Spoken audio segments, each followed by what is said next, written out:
それでは本日のプログラムを開始いたします。シビジョージ駐日インド大使閣下、日本の仏教界のリーダーの皆様、仏教信者の皆様、本日のご登壇者様、ご来場の仏教研究者の皆様、こんにちは。本日はご来場の皆様と、ブッダが書店法輪を行った日、ダンマチャクラプラワルタディワスを祝ってまいります。在日インド大使館を代表し、本日ご来場の皆様を歓迎いたします。それでは、プログラムを開始するにあたり、国歌斉唱を行います。皆様、ご起立ください。Before we start the program, we would like to request that everybody kindly rise for the national anthems.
जनगण मन अधिनायक जय हे भारत भाग्य विधाता पंजाब सिंध गुजरात मराठा द्राविड़ उत्कल बंगा विंध्य हिमाचल यमुना गंगा उच्चल जलधि तरंगा तव शुभ नामे जागे तव शुभ आशीष मांगे गाहे तव जय गाथा जन गण मंगलदायक जय हे भारत भाग्य विधाता जय हे जय हे जय हे जय जय जय जय हे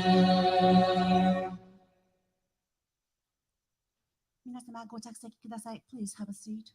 Now I'd like to invite on the stage His Excellency Ambassador Sri Sibi George, Sri Mayank George, our Deputy Chief of Mission, Professor Kenryo Minowa, and Professor Pema Gyalpo for lighting the lamp. それでは、ジョージ大使、女子主席講師、箕輪健良教授、ペマ・ギャルポ教授、ご登壇いただき、ランプの点灯式を行っていただきますようお願い申し上げます。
Thank you, sirs. 皆様ありがとうございます。Now I request His Ambassador Sri Shibi George to kindly address the gathering. 続きまして、ジョージ駐日インド大使より皆様にご挨拶申し上げます。大使挨拶の日本語訳はステージ上のスクリーンに投影いたします。Distinguished guests, ladies and gentlemen, welcome to Embassy of India. Greetings to all on the occasion of Dhamma Chakra Pravartana Day, when we celebrate the day of the first sermon of Lord Buddha. I congratulate the Team India in Japan for organizing this event today here in Indian Embassy. Okay. In Japan, every corner of this beautiful country that we visit, we could see the presence of Lord Buddha. It is one of the strong civilizational connect that makes our two countries spiritual neighbors. One of the first places that I visited in Japan was Nara, where Bodhisena came in 752 AD and participated in the eye-opening ceremony of Lord Buddha. Dear friends, in the 5th century BC, Lord Buddha, who is the light of Asia, emerged from India to shed his radiance over millions of people around our world. The story of his life and his teachings created lofty ethical and humanitarian ideals and a vibrant spiritual tradition that suffused our own great civilization and radically transformed other civilizations in India, in Asia, and beyond. His teachings were not only lucid and deep, but also simple and direct, and dealt with the most universal of all human problems, the problem of suffering. His greatness lay not in his ability to discern the causes of such suffering, but in teaching a universal message addressed to all human beings on how to live a life that is morally correct and practically useful to our fellow beings. We celebrate Lord Buddha for this today. Every Indian can rightfully be proud that India is the karma bhumi of this great sun. It is also a matter of pride for all Indians that it is we who nurtured and developed Buddha's teachings and spiritual traditions at Nalanda, Vikramshila, and other Buddhist centers after his parinirvana, and that his message of peace and tolerance was carried abroad by Indians as well, by Mahinda, the son of Emperor Ashoka, to Sri Lanka, by Padma Sambhava to Tibet, by Kashyapa, Matanga, and Bodhidharma to China, and other countless others to vast swath of our world from Central Asia to Japan. Let me quote Prime Minister Modi, who said, and I quote, "Thousands of years ago when Lord Buddha lived, there were no such arrangements as they are today, but still Buddha reached crores of people of the world and got connected with their inner soul.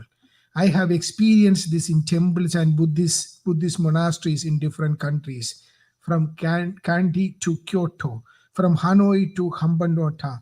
Lord Buddha is omnipresent through his thoughts, monasteries, relics, and culture." Unquote. Dear friends, what is remarkable is that throughout this great journey, the message of peace and compassion was never spread by the force of arms.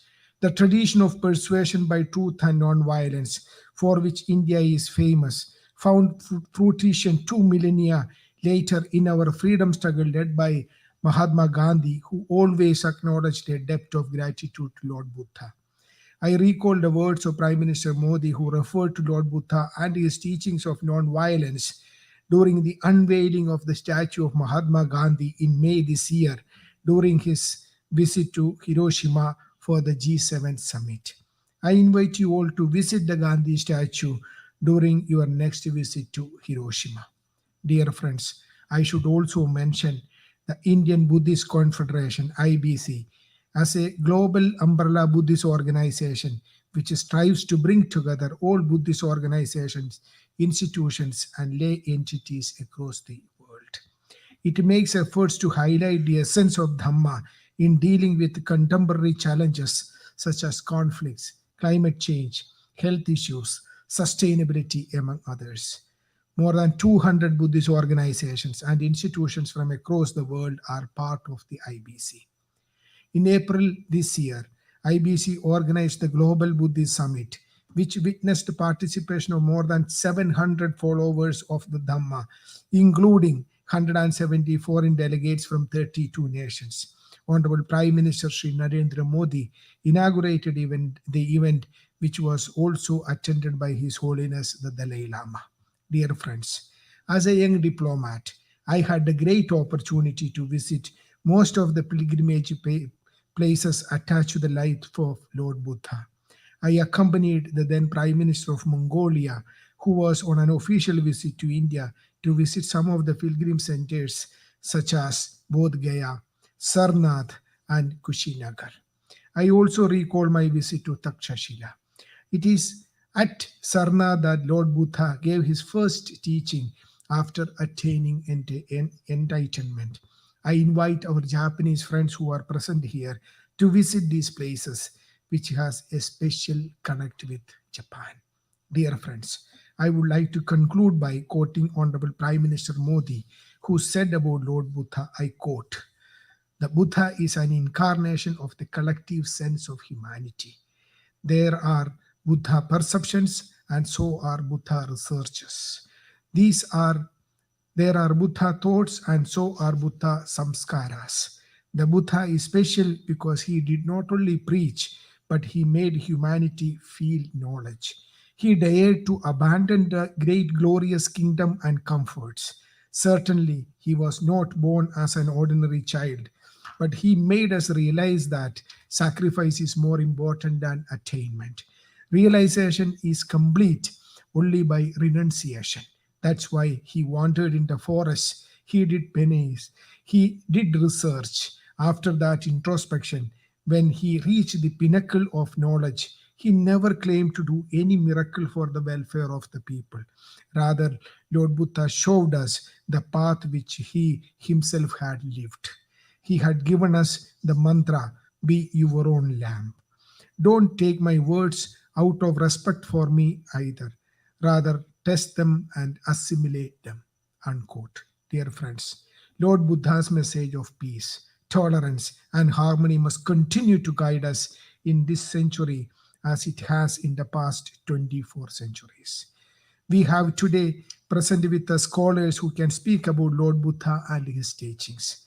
I thank them for joining us. Once again, greetings to all on this auspicious occasion.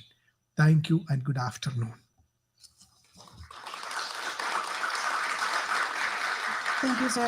開始ありがとうございました。From now on, the program will be proceeded in Japanese language only. Thank you very much for your understanding. 以降の進行は日本語で行います。ご了承くださいませ。それではここでアシャダプールニマと仏教のダルマについてご説明いたします。アーシャダプールニマ、ダンマチャクラプラバルタナディワスとは、ルンビニで悟りを開いたブッダがその2ヶ月後に初めて説法を行ったことを祝う日です。この日はシッタルーダガウタマの生誕を祝うバイシャカ・ブッダプルニマやブッダガヤで悟りに到達した日、そしてクシナガラで迎えた大涅槃の日に続く啓示とされています。ブッダはサルナートの六夜音で5人の弟子に書店法輪を行い、死体や八道または中道といった概念、そして両極端な考え方を控えることの重要性を説き、ダルマ、すなわち仏教における倫理的規範の基礎を築きました。悟りを開いてから2ヶ月目にあたるアーシャダーの月の満月の夜に、ブッダは人生の苦しみから逃れる普遍的な方法としてダルマを示しました。このことから、この日は仏教にとって非常に重要な日となったのです。そして目覚めたものであるブッダが悟りから得た知識や知見を人類に与えたという意味でも重要な日となりました。ブッダは特に死体や人生における苦しみを終わらせるための指針、すなわち八正道を熱心に説いていました。苦しみからの解放につながる八正道はシーラ、サマディ、そしてプラーギャの3つに分類されます。八正道をこの3つに分類することで、その教え一つ一つをよりよく理解することができるようになります。八正道は個人が人生を生きる上で従い、実践し、精進すべき教義です。八正道は体と言葉、精神の自己鍛錬であり、自己開発であり、自己浄化でもあります。心を完全に浄化し、道徳的、精神的、知的に完成させることによって、究極的な現実を悟り、完全な自由、幸福、そして平和へと導く道なのです。本日は、アーシュダ・プールニマ・ダンマ・チャクラ・プラバルタン・ディワスを祝い、普遍的な価値にも続いた教義であるダルマを祝い、他者とも共有し、平和で喜びに満ち、調和の取れた世界を実現しましょ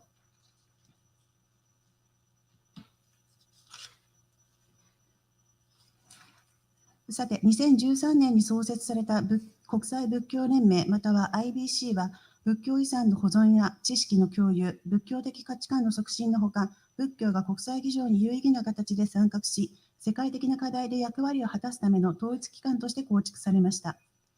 豊かで多様な仏教宗派の間には教義上の相違点がありますが、相違点より異なる宗派を結びつける要素の方がはるかに多く、IBC はこの共通基盤に基づき、仏教の成長と発展を可能にする環境整備に取り組んでいます。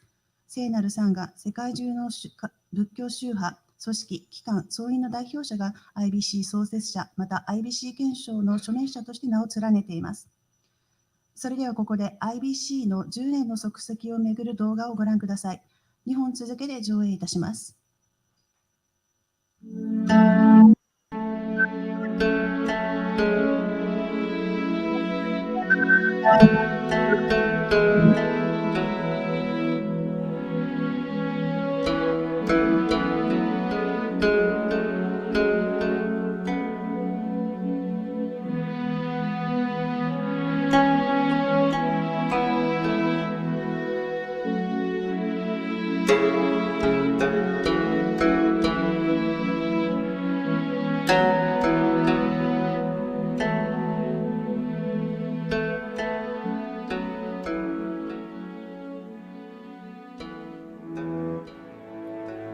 The Global Buddhist Congregation 2011 proved to be a turning point in the contemporary history of Buddhism.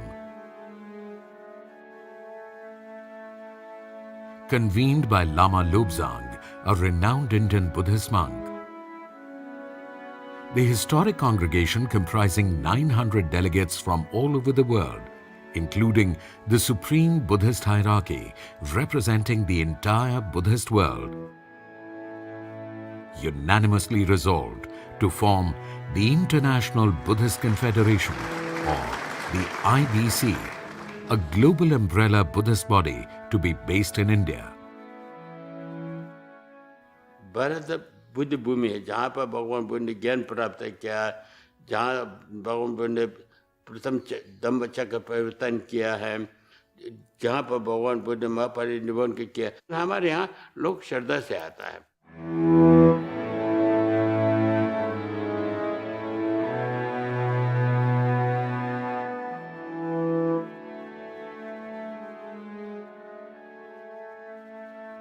Buddhism originated here at Bodh Gaya.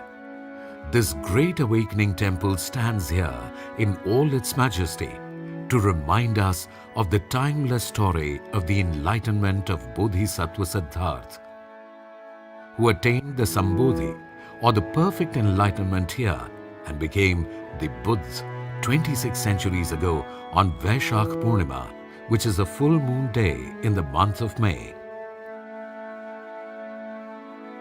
This mesmerizing sculpture of Buddha facing east marks the exact seat of the Buddha during his enlightenment in the 6th century BCE.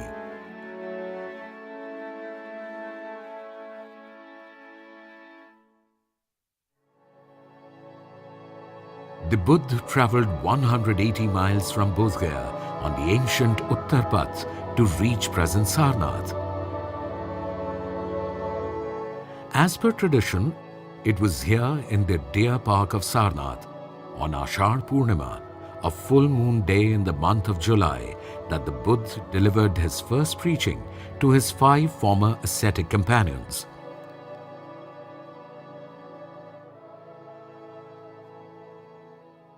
The basic teaching of the Buddha, which he revealed to the 5 mendicants in Sarnath, preaching the first sutta, which is called Dhamma Chakra Pravartana Sutta, turning the wheel of Dharma. Buddha laid the foundation of Dharma. Buddha taught the middle path. Avoiding the extremes, coming to the middle this is what is called the Dharma. Buddha talked about the Four Noble Truths and the Eightfold Path, which is nothing but that there is suffering, there is cessation, there is cause of suffering, there is cessation of suffering, and there is a path leading to the cessation of suffering. Buddham Sharanam Gacchami, Dhammam Sharanam Gacchami, Sangham Sharanam Gacchami.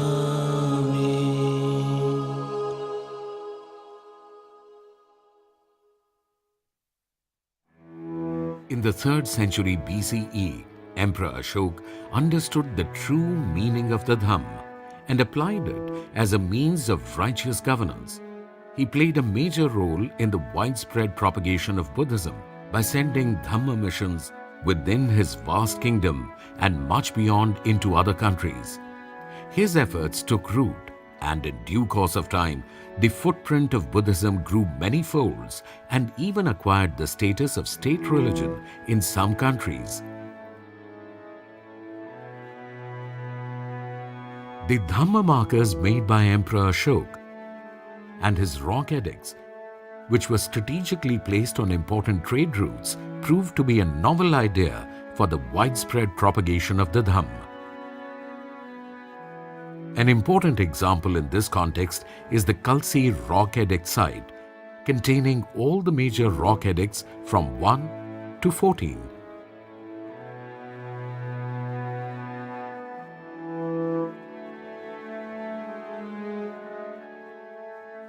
The priceless Buddhist legacy left behind by Ashoka played the most important role in the rediscovery of the Indian origin of Buddhism in the 19th century. The lion capital of Sarnath was adopted as the national emblem of the Republic of India, and the Dharma Chakra with 24 spokes, which features on this capital, was adopted and placed in the center of the national flag of India. This shows India's reaffirmation of its ancient commitment to world peace and goodwill, as propagated by Ashoka in consonance with the teachings of the Buddha. I must say that Buddha's teachings are very deeply ingrained in the psyche of India and Indians. And I think India and Indians are very proud to be associated with the Buddha and his teaching. हम उस देश के वासी हैं जिसने दुनिया को युद्ध नहीं बुद्ध दिए हैं, शांति का संदेश दिया है.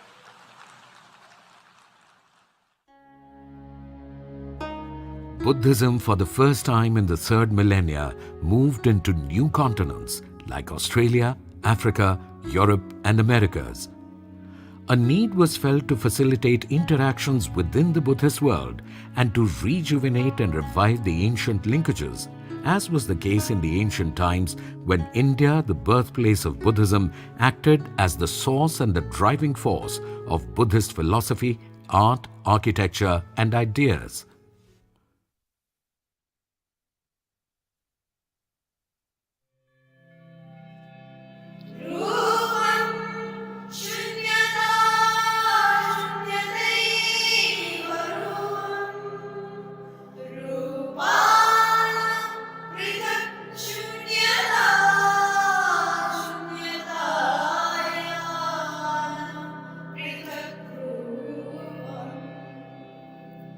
Yeah.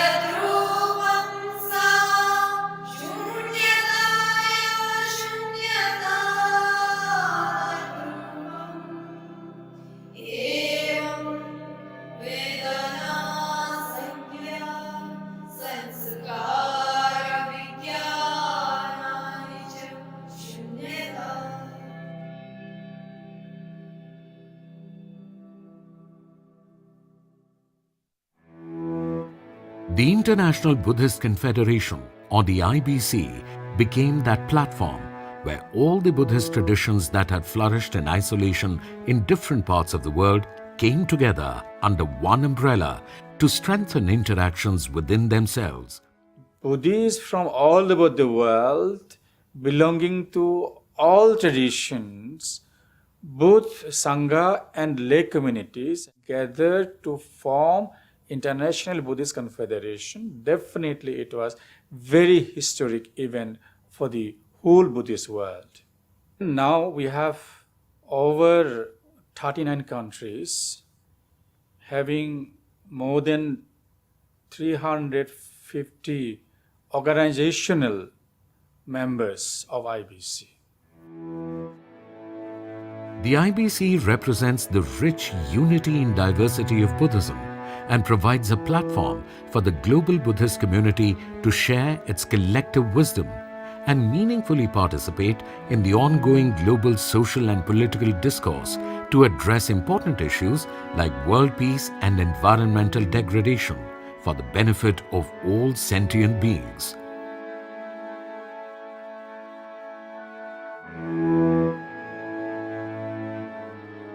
To begin with, the Samvad Global Conclave series was started in 2015 by the IBC in collaboration with Vivekananda International Foundation and Tokyo Foundation.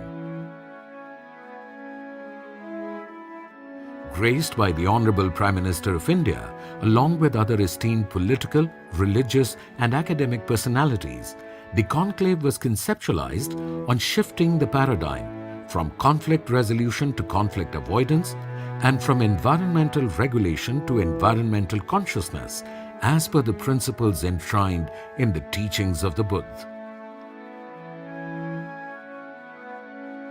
The third day of the conclave took place at Bodh Gaya, where the Honorable Prime Minister of India also offered special prayers for global peace at the Mahabodhi Temple.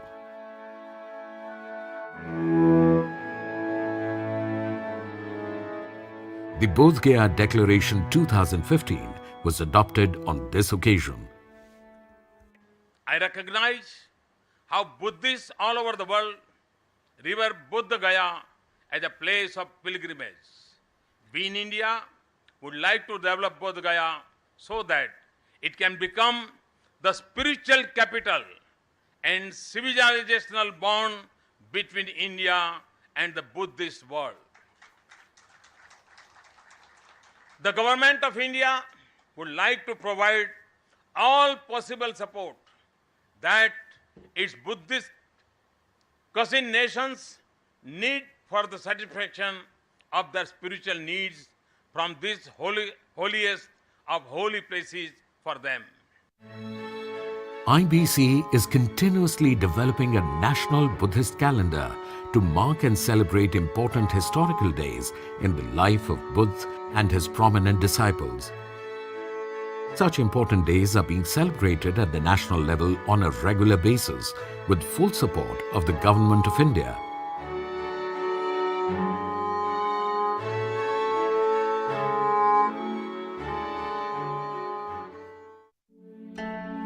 The holy body relics, Sarira Dhatu of Buddha and his precious footsteps in the Gangetic plains are the most sacred for millions of followers of the Buddha from all over the world. But they are inaccessible for a large number of people, especially for those living in far-off lands. The holy relics of the Buddha were discovered from different corners of India in the 19th and 20th centuries. They are presently kept in places like museums for safety reasons and are mostly not open for public exposition. The IBC is sensitive to this issue and has therefore initiated efforts at the highest level to bridge this gap by re-enshrinement of these most sacred relics. The Devni Mori Buddhist Center in Gujarat is an important project to re-enshrine the Devni Mori relics of the Buddha at their fine spot. The second project is the Ashtakunj Grand Relic Stoop at New Delhi to enshrine the Kapilvastu relics of the Buddha to facilitate their veneration as was the case in the past. IBC is also facilitating exposition of body relics of the Buddha in different countries by the Government of India, so that the devout who may not be able to visit the holy land of the Buddha get an opportunity of paying venerations to the holy Sarira Dhatu of the Buddha. In those 11 days, there were people traveling for 5 days, 6 days from different corners of Mongolia to reach Ulaanbaatar to visit the relic. And we saw some bad weather conditions where there was a hail storm, and there were about 14,000, 15,000 people standing quietly with their umbrellas outside the Gandhan monastery just to have a look at the relic. I think Mongolia was completely elated by the fact that the relics of the Buddha or the Buddha had arrived in that country and blessed that country. The scientific teachings of the Buddha have shaped our understanding about mind, consciousness, and suffering for centuries and continue to do so. It's our joint responsibility to protect and preserve his footsteps, known as Buddha Charika, along with his teachings. The IBC realizes its responsibility in spearheading the campaign. Taking references from monk scholars and pilgrims like Xuanzang, who visited India in the 7th century CE, IBC realizes that there existed an elaborate pilgrimage as per the ancient traditions of Chetiya Charika, touching a large number of places in Gangetic plains where Buddha visited and delivered sermons. Therefore, the effort is to take the pilgrimage from the 8 great places to the sublime wanderings of the Buddha and focus on places, routes and rituals. To begin with, the revitalization of some historic walking pilgrimage trails like the renunciation journeys of the Bodhisattva Siddhartha and Mahaprajapati Gautami, the first journey of the Buddha from Bodh Gaya to Sarnath to teach the Dhamma, and the journey of the Buddha from Rajgir to Shravasti are being taken up.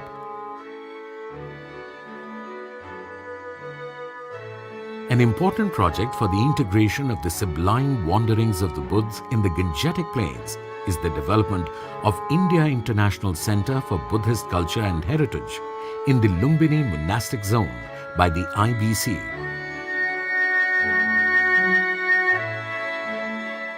The foundation stone ceremony of the center was conducted by the Honorable Prime Minister of India, Shri Narendra Modi, along with the Honorable Prime Minister of Nepal, Shri Sher Bahadur Deuba, on the auspicious occasion of Vaishakh Buddha Purnima on May 16, 2022.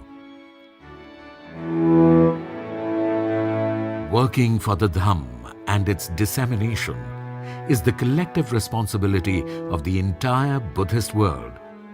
The IBC plans to raise global awareness towards this and a long-term global participation plan to make it a living heritage by utilizing the collective wisdom United Voice platform of IBC, which was jointly created by the Buddhist world for the benefit of all.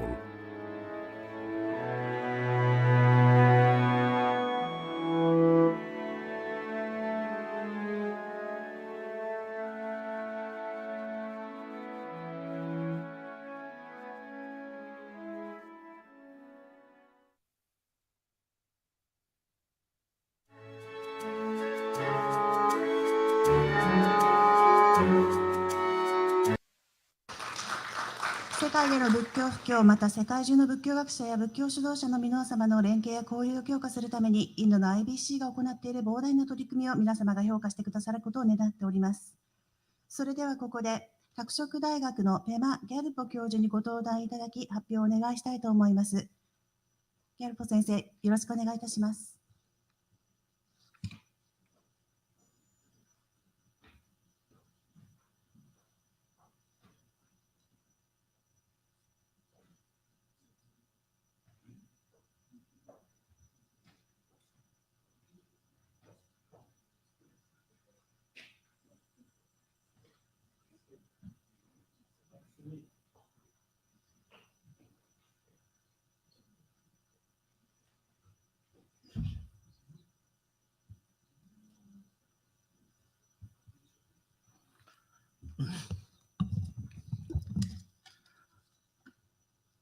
Venerable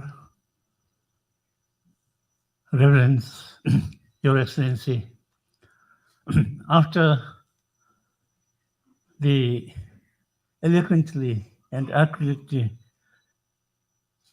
represented talk by His Excellency and the well-documented documentary, I don't think I have anything to say. I'm not a Buddhist scholar.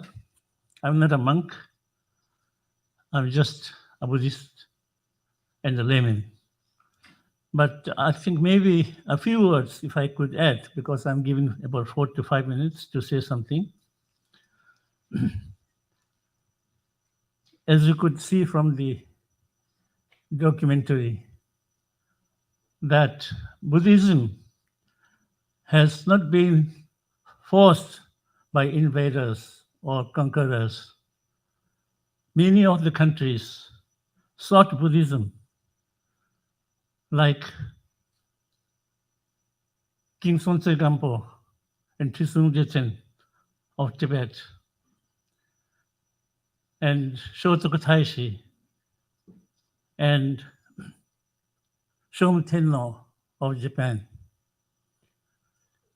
I'm a student of law, but when I study law, I think there's nothing more needed than the constitution drafted by those wise kings based on the philosophy and teachings of Buddha in the 7th and 8th centuries. In the first article of the 17th article of Shotoku Taishi says we have to pay respect to Buddha, Dharma, and Sangha.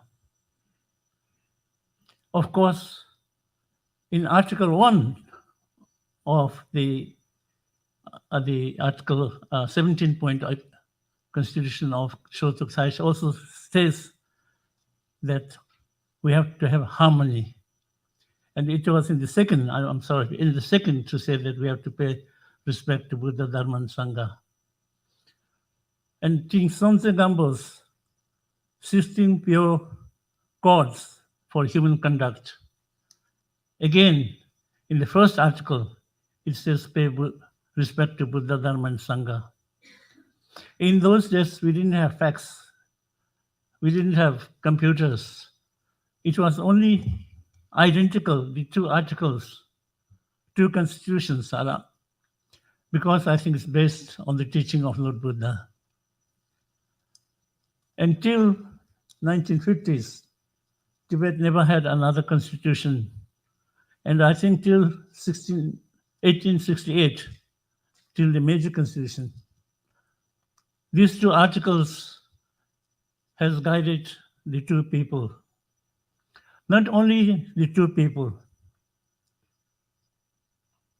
from Afghanistan to south in Indonesia, Buddhism was brought and sought by the people, not enforced on them by anyone. So if there's anything that is connecting, that is the connecting belt of one Asianness, I think it is Buddhism. And especially now, after seeing the IBC's activities, as a Buddhist, I feel very confident that we could contribute more to this modern society,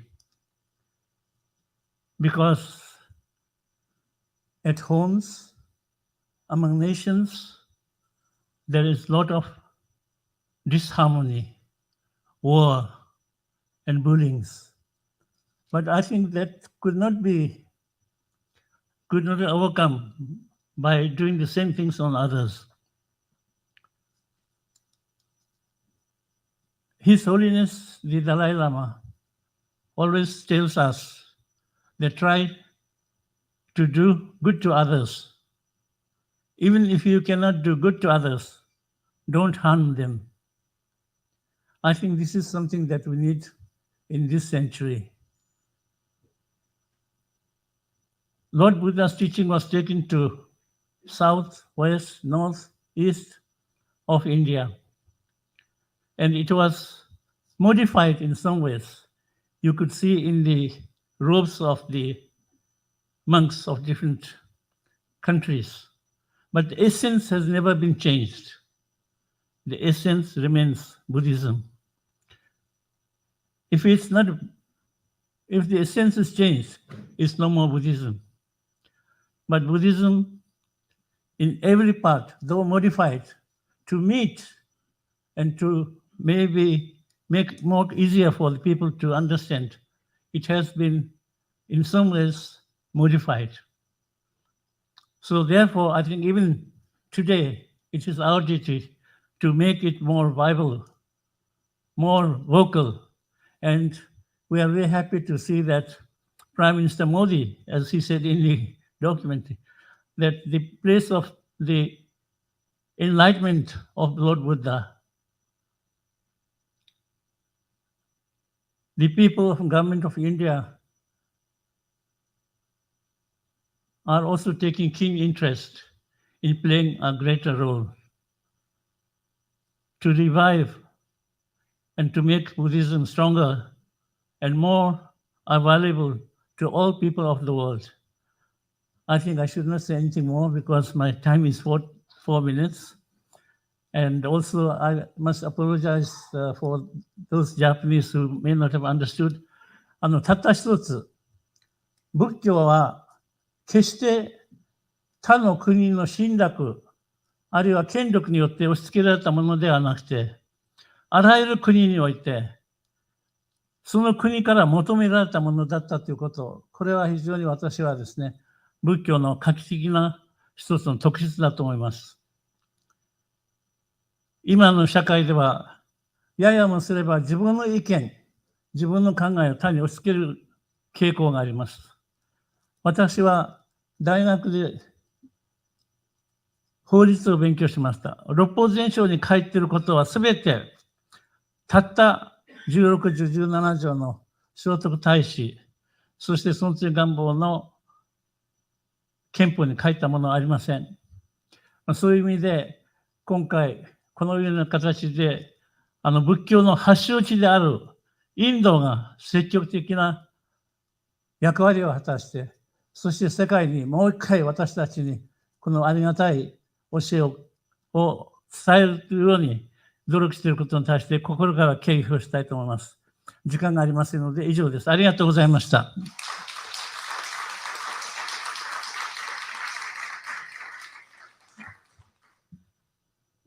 ペマ・ギャラップ先生、ありがとうございました。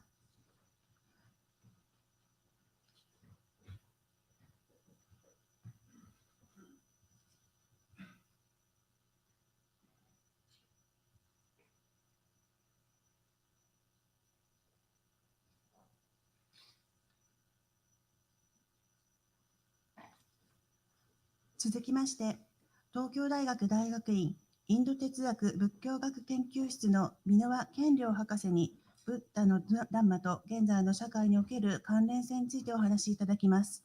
箕輪先生、ご登壇お願いいたします。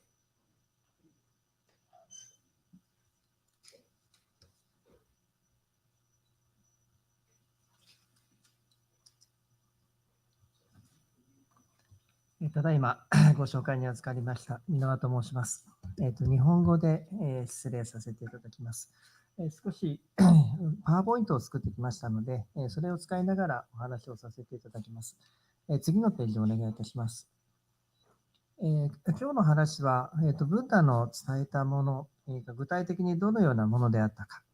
実は私たちの体と心を見つめるところから始まったと考えています。それについて非常に興味深い記述がサティパッターナスッタの中に出てまいります。ここの冒頭の部分は仏教が目指しているものが何かというのを非常に端的に述べています。ビクたちよ、この道は諸々の生ける者が清まり、憂いと悲しみを乗り越え、苦しみと憂いが消え、勝利を得、涅槃を目の当たりに見るための一道です。すなわちそれは思念所です。このように出てまいります。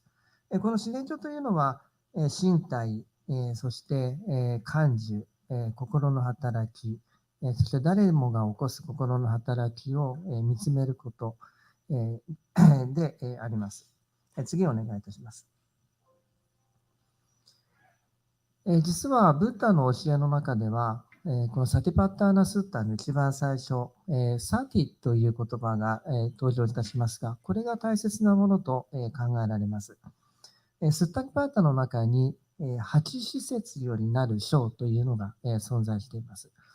この章はブッダが説いた教えを伝えている可能性が高いと言われている、一番古い部分であります。そこに出てくる表現は、常に意識していなさい、気づいていなさいというような感じです。英語で言いますと、アウェアだと思います。そうしていると、顧問分別はなくなるという言い方が出てまいります。実はこの観察方法が現在私たちの社会で心理学や脳科学の世界で注目されるようになりましたが、マインドフルネスやアウェアネスというものにつながっていきます。このマインドフルネスは気づきとかただ見ることとかというふうに訳されていますが、これを応用したものがマインドフルネスベーストストレスリダクションとか、マインドフルネスベーストコグニティブテラピーという名前で現在呼ばれるようになりました。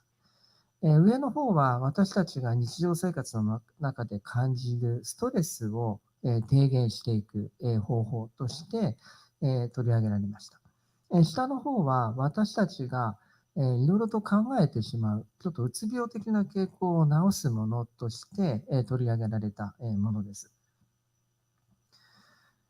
このようにブッダの見つけ出した心身の観察方法が念処という言葉で呼ばれるようになっていきます。これがサティパッターナという言葉で仏典の中では表現されます。これを現代風に翻訳いたしますと、注意を振り向けて十分に把握することというふうに現在では考えられています。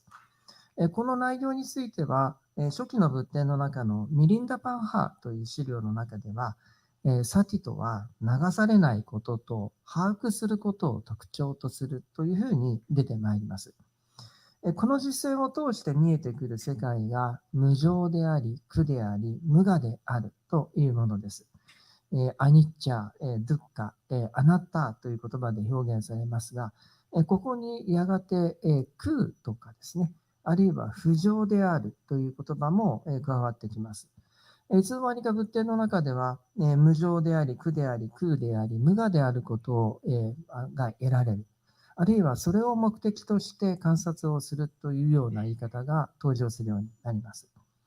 ここで見られている世界がやがて大乗仏教の中に広がってきますと、縁起とか空とか無所得という言葉で表現されるようになってまいります。そして現在ではこの観察の仕方というのがいくつかの言葉で英語で呼ばれるようになってまいります。一つのものに注意を振り向け続けていきますと、私たちの心の働きそのものが全般的に静まっていきます。ここのところに焦点を当てた英語名の瞑想のですね呼び方がセンターフォーカシングメディテーションであります。一点集中タイプの瞑想とか集中瞑想などと訳されています。これはサマタという名前で呼ばれるようになっていきます。で、もう一つがビパッサナという名前で呼ばれます。このどちらもサティパッターナに基づいているのですが、やがてその具体的に実践していくうちに見えてくる、あるいは得られるですね、効能から2つに分けられたと考えられます。下の方がカン・ビパッサナです。で、こちらの実践は何を実現していくかといいますと、心の自動思考を鎮めていきます。さまざまなものを次々に、同時に、観察していく、いわゆる注意を振り向けて把握していくタイプなんですけれども、こちらの方の観察の仕方は現在英語で、オープンモニタリングメディテーションという名前で呼ばれます。ここから得られるものは何かと言いますと、一切皆空、すべてのものが、空であるというような意識とか、が出てきますが、その大事な点は何かと言いますと、私たちが常に起こしている自動思考の働きを鎮めていくところがあります。もう一つのタイプの瞑想は、同じように観察をしているのですけれども、一つ一つが、実は私たちの身体の中に捕まえられる対象としての何か、これがルーパという名前で呼ばれるんですけども、それを捕まえている心の働き、ナーマと言いますが、ルーパとナーマから私たちの見ている世界が成り立っているのだというふうに気づいていくというところに入ってきます。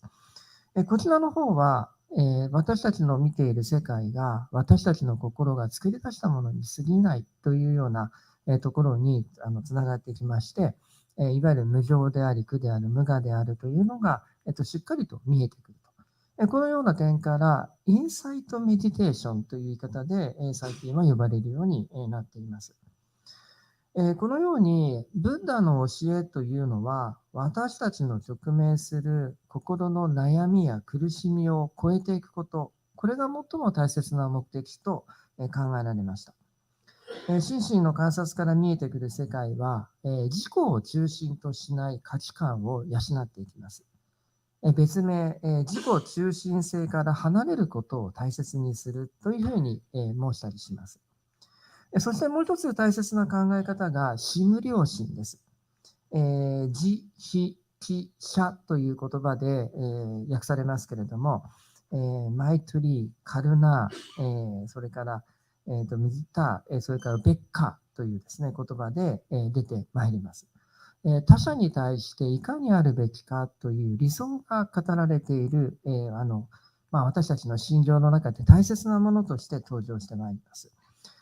争いを好まない、というのはまさに、この世界から出てくるものでありまして、日常の戒めには不殺生が一番最初に、登場いたします。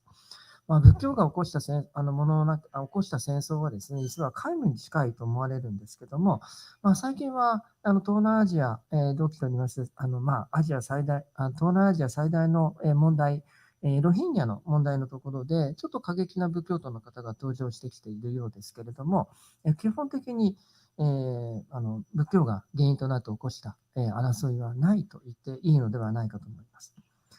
次に仏教との国際的な、連携とその役割について、ですけれども、実は現在世界には3つの仏教があると言っていいと思います。一つは東南アジアを中心に展開するテーラバータの仏教。もう一つは東アジアを中心に展開するマハヤーナの仏教。そしてもう一つはチベットからインドの北部、そしてネパールやブータン等に活躍しておりますバジュラヤーナの仏教です。この3つの仏教者の協力というのができると良いのではないかと考えています。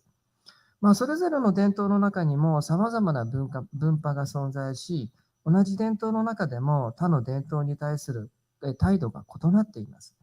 例えばタイのテーラバーダの中では、タマサット派とかマハーニカイ派というのが有名ですけれども、タマサット派は意外に他の伝統に対して厳しい姿勢を示しますが、マハーニカイ派の方は意外に温和な態度を持っています。大乗仏教の国々の中でも、他の伝統に温和なところとそうでないと。特に日本の場合には、各種のそれぞれがですね、独自性を主張して、あまり他の伝統に対して寛容ではないような傾向があります。金剛上の仏教の場合には、厳密二教というですね、新たな立場から他の伝統に対してもそれをかなり温和な態度で迎えているように思います。さて、現在の世界の人口を見てみますと、世界の人口は今約80億人と言われます。この中でキリスト教徒が22億、仏教徒が約5億、イスラム教徒は約16億人というふうに言われています。仏教徒の数は現在今一番少ないと言っていいと思います。しかし、仏教徒が、仏教が伝えてきましたものを伝えている仏教徒の方たちが連携してその持っている私たちの信心の観察の方法や死後良心の重要性を伝えるというのは大事なことではないかと思っています。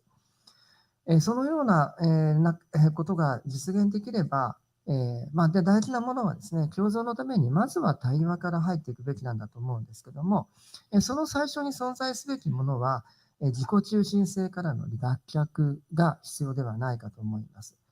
仏教との連携というのはおそらく必要不可欠ではないかと思います。現在までにもすでに二国間のものは数多くありますが、多国間の連携というのはあまり多いとは言えないような気がします。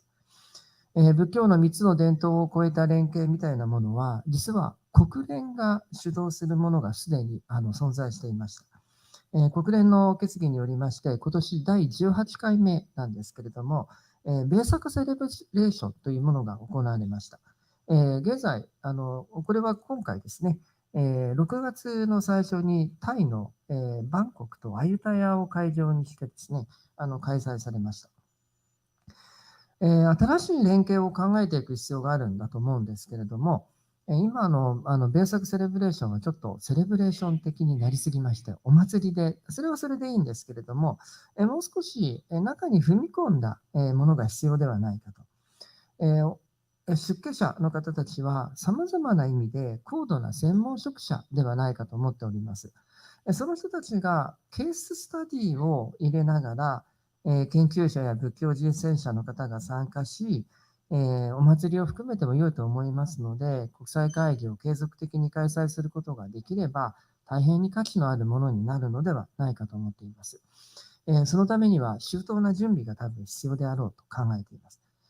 ケーススタディの重要性というのは、現在起きている問題をきちんと見つけること、そしてそれがなぜそのようになっているのかという本質を追求すること、そしてそこから自己解決を目指していくこと。この3つの具体的な例を、3つの仏教伝統者の方たちが集まったところで、それぞれ披露していくという中から、見つけられてくるものがあるのだと思います。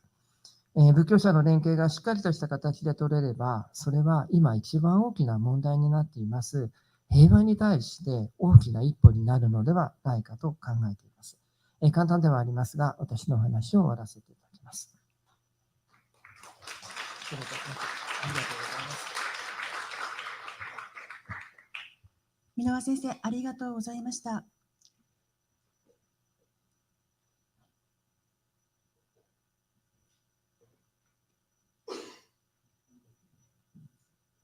それでは続きまして、インド人仏教写真家のベノイ・ペヘル氏が制作した短編ドキュメンタリー、ブッダの足跡と慈悲の道。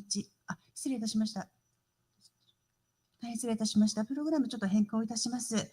この後ですね、大使が公務でちょっと抜けなければなりませんので、このタイミングで皆様と一緒にですね、集合写真を撮らせていただきたく思います。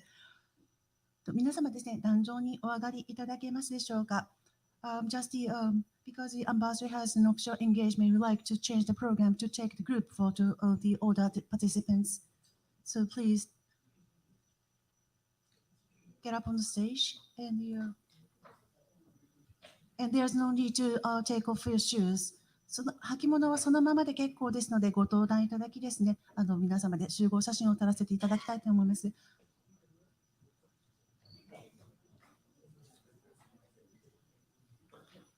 If you have issue in taking off your shoes, you don't have to take them off. Please proceed to the stage for the group photo.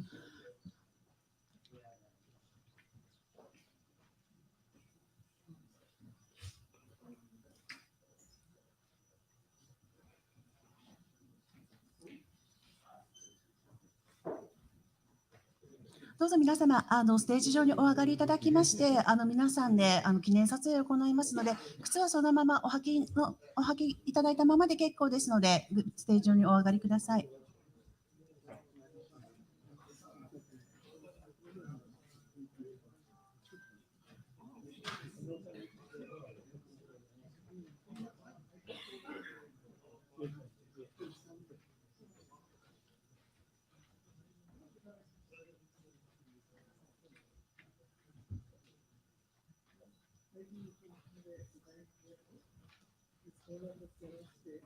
ステージ上ですね、ちょっと場所が限られておりますので、ステージに上がりきれない場合はですね、ステージの前のスペースにお並びいただければと思います。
皆様ありがとうございました。続きまして、インド人仏教写真家のベノイ・ベハル氏制作の短編ドキュメンタリー、ブッダの足跡と慈悲の道を上映いたします。どうぞご覧ください。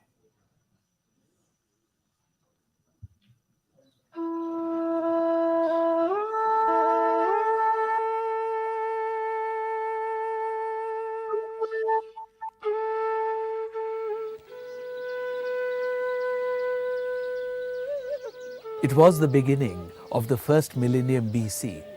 In the Indian subcontinent, great philosophic ideas which were to last forever were being crystallized. The material world which we see around us was considered Maya or Mithya, an illusion.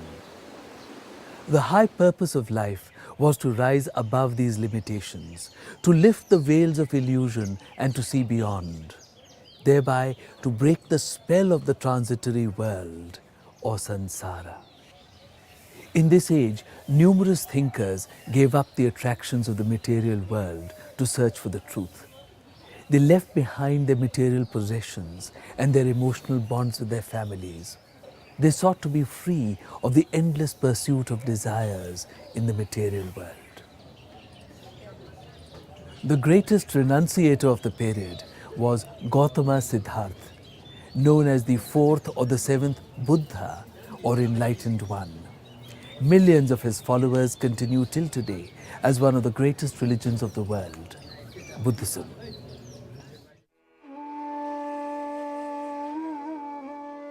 Gautama Siddhartha was one of humanity's wisest teachers. He was born in 563 BC, the son of Suddhodana, the ruler of the Shakya clan. Suddhodana ruled from the town of Kapilavastu, in the present-day state of Uttar Pradesh in India. The site of Kapilavastu has been excavated near the villages of Pravaha and Ganveria.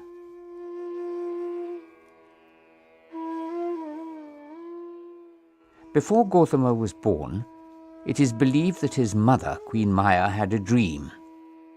In her sleep, she saw a white elephant entering her womb. Asita, the court astrologer, was told about the dream. He said, "Queen Maya, you will have a son. He will be destined for greatness in whichever path he chooses, whether as a great king or as a renunciator and savior of mankind." Thus, the arrival of a great being was heralded.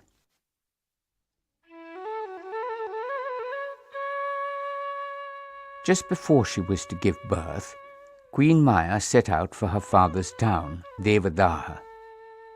On the way, she halted in a grove at Lumbini, which is in present-day Nepal. Here, as she reached up to take support of a branch of a sal tree, a son was born from under her raised arm.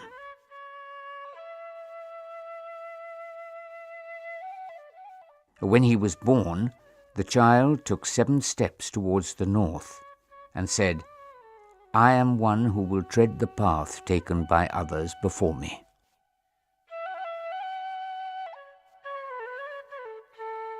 Ashoka, the great Indian emperor of the 3rd century BC, erected a pillar at Lumbini to commemorate this sacred site.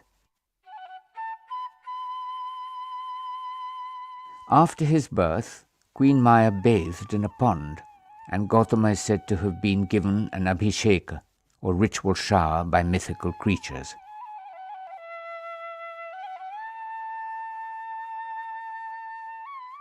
Gautama led a princely life and was kept away from all the pains and miseries of the world. His parents were afraid of the possibility that he may renounce the world to become an ascetic.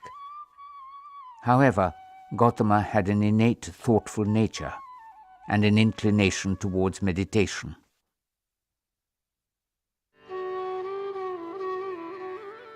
At the age of 29, his life took a different turn. On separate occasions, while he was driven outside the palace by his charioteer, he saw 4 sights which set him thinking. He saw a very old and feeble man, an extremely sick man, and a dead man being taken for cremation. As he was sheltered from the realities of life, these sights stunned him.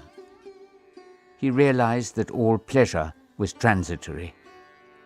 On a 4th occasion, he saw an ascetic whose face was serene. Gautama decided to renounce the fleeting pleasures of the world.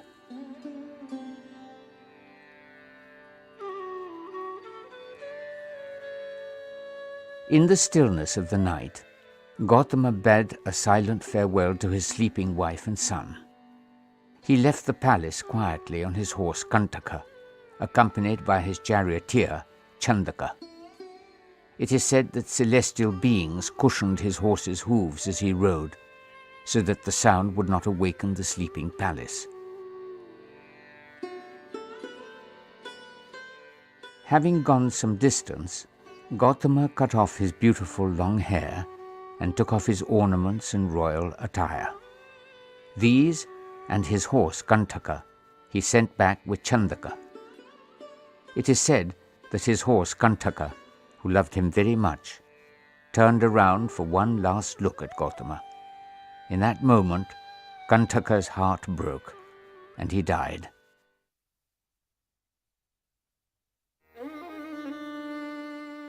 For 6 years, Gautama wandered all over Bihar in his quest for true knowledge. He looked for teachers who may be able to show him the path of release from samsara, the endless cycle of life and death in the illusory world. None were able to satisfy him. He subjected himself to the severest austerities in the belief that this would elevate the mind. He denied himself food and water till he was reduced to a skeleton. However, the truth remained beyond his grasp.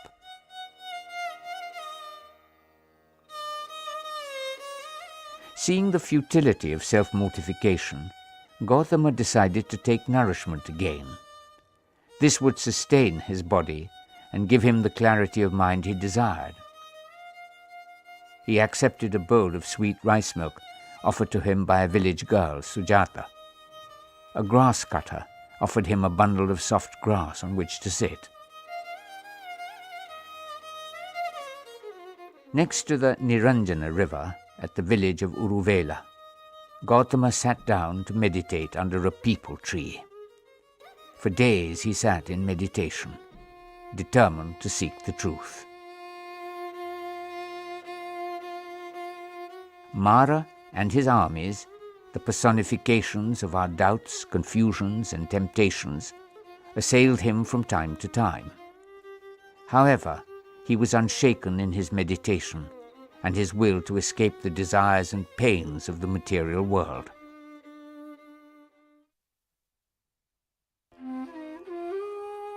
It was a full moon night.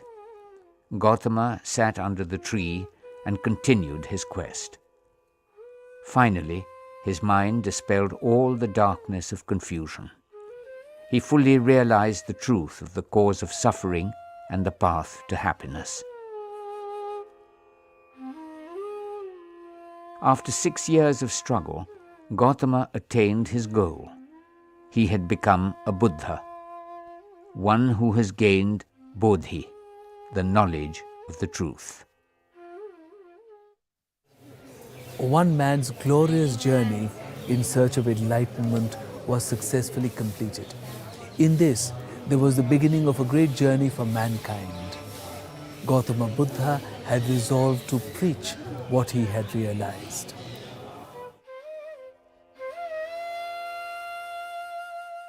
Thereafter, the site of the Buddha's enlightenment became one of the most sacred spots.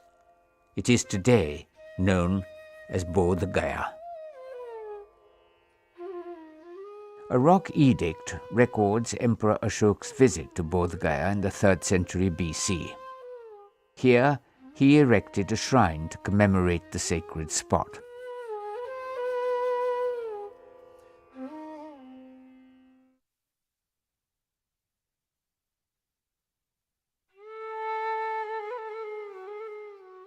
At Sarnath, near Varanasi, the Buddha delivered his first sermon to his 5 former companions. This event is known as the Dhamma Chakra Pravartana, or the setting into motion of the wheel of law. The Buddha spoke of 4 noble truths. He said, there is dukkha, or suffering. There is samudaya, the cause of suffering. There is nirodha, or the removal of the cause of suffering. And there is marg, or the path leading to the removal of the cause of suffering. Now this, O monks, is the noble truth of sorrow. From birth it begins. Old age causes sorrow. Sickness causes sorrow. Death causes sorrow. Contact with unpleasant things causes sorrow. Separation from pleasant things causes sorrow. And not getting what one wishes for also causes sorrow. Now this, O monks, is the noble truth about the origin of sorrow. Sorrow arises from craving, which leads to rebirth and a thirst for sensual delights. Desire leads to the seeking of satisfaction, now here, now there. That is to say, the craving for gratification of passions, or the craving for life, or the craving for success. This is the cause of sorrow. Now this, O monks, is the noble truth about the removal of sorrow. Sorrow shall be gone when desire ceases, and no passion remains. Now this, O monks, is the noble truth about the way which leads to the removal of sorrow. It is the noble eightfold path. This is the path of moderation. It keeps clear of the two extremes of self-indulgence and self-mortification. This path is the noble eightfold path of the right views, the right thoughts, the right speech, the right action, the right means of livelihood, right effort, right mindfulness, and right contemplation. Hearing Buddha's enlightened words, the 5 ascetics were at once converted and formed the nucleus of the Buddhist Sangha, or order.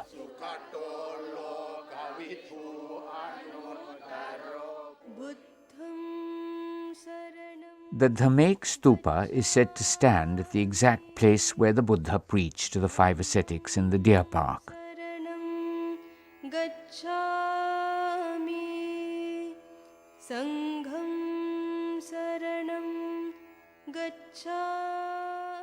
Emperor Ashoka built many great stupas to honor the Buddha.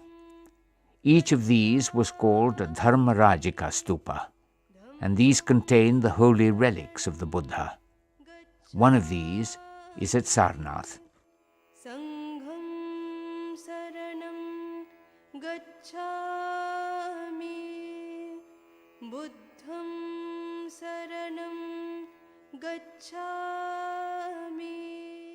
Ashoka also erected many impressive pillars to commemorate events of the Buddha's life.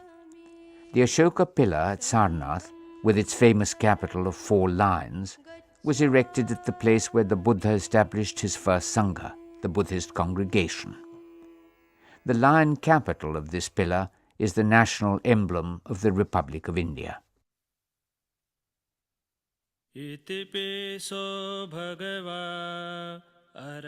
The Buddha wandered ceaselessly from place to place in present-day Bihar and Uttar Pradesh. He taught Dharma to all without any distinctions. He and his disciples lived on what they received as alms. This wandering life ceased only in the monsoons, when the rain came down hard.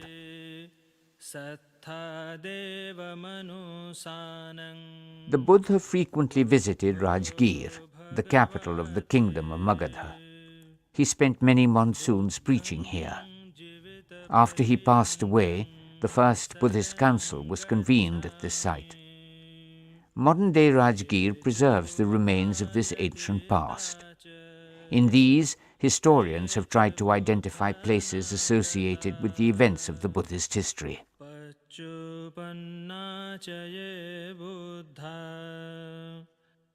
The Buddha preached in the easily understood local dialect of the people. He spoke of universal equality, charity, and logical reasoning. Large numbers flocked to his sermons and became followers. At the age of 80, Gautama Buddha headed towards Kushinagara in present-day Uttar Pradesh. There he told his close disciple Ananda that his end was near. Ananda was miserable and he cried bitterly. The Buddha told him not to grieve the loss of his master's transitory self. He said, "Dharma is your refuge."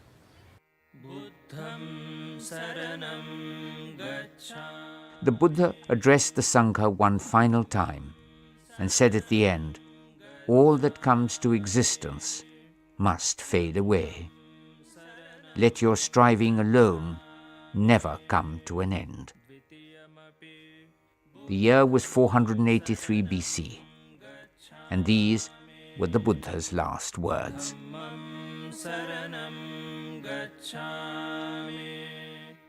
Following the Buddha's Mahaparinirvana, his relics were distributed among 7 groups of his followers, who enshrined them in stupas.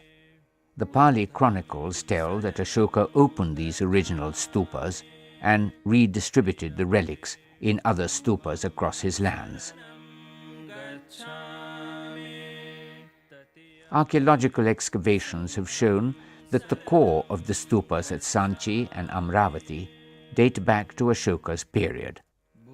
However, building activity continued at these sites. What is visible today does not belong to the Mauryan period.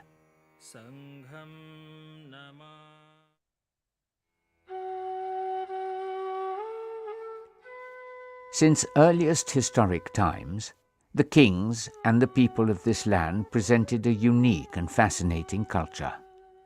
There were no portraits of rulers made in ancient India. Emperor Ashoka does not even mention his own name in most of his edicts. He is just referred to as Devanampiya Piyadasi, beloved of the divine, and one whose vision is filled with adoration.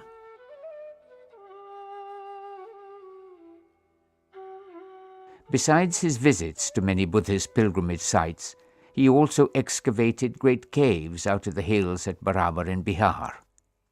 These were made for the ascetic sect of the Ajivikas.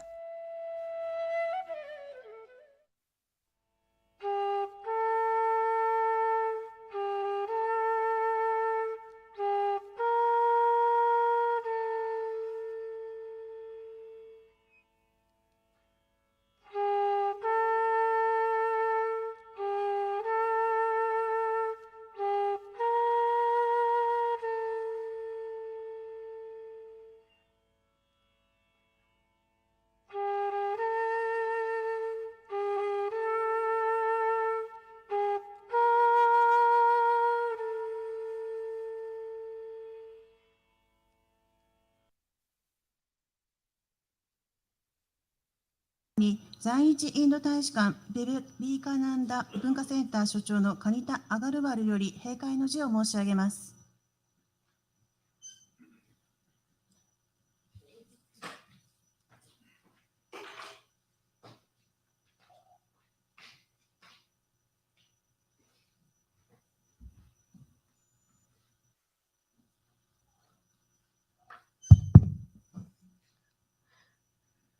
His Excellency Shri Shibi George, Ambassador of India to Japan, Honorable Head and representatives of the Buddhist Organizations of Japan and the Buddhist Sangha leaders, distinguished speakers and academicians, ladies and gentlemen, a very warm namaskaram to all of you. On behalf of the Embassy of India, Tokyo, I express our heartiest gratitude to each one of you for your graceful presence. Your presence in the event is a testimony to the eternal relevance of Lord Buddha's teaching and the fact that each one of us has imbibed those teachings in our lives in some way or the other. I also thank the various Buddhist organizations in Japan for their generous support for the event. I wish to place on record our appreciation and gratitude for the distinguished speakers who enlightened us with the Buddha Dharma and its relevance in the contemporary time. I once again thank all of you present here for making the time to be with us today and helping us make this event a grand success. Thank you one and all. I now request all of you to kindly pay floral tribute to Lord Buddha and then join us in the foyer for a book exhibition and refreshment. Thank you once again. 最後になりましたが、ご来場の皆様の中で、ブッダにですね、お花をお供えになりたい方は、どうぞご自由にストージにお上がりいただい、献花されてください。これをもって本日のイベントは終了となりますが、在日インド大使館を代表しお運びくださいました皆様に感謝申し上げます。会場の外では仏教関連図書の展示会を行っております。また、軽食もご用意しておりますので、どうぞご歓談をお楽しみください。本日は誠にありがとうございました。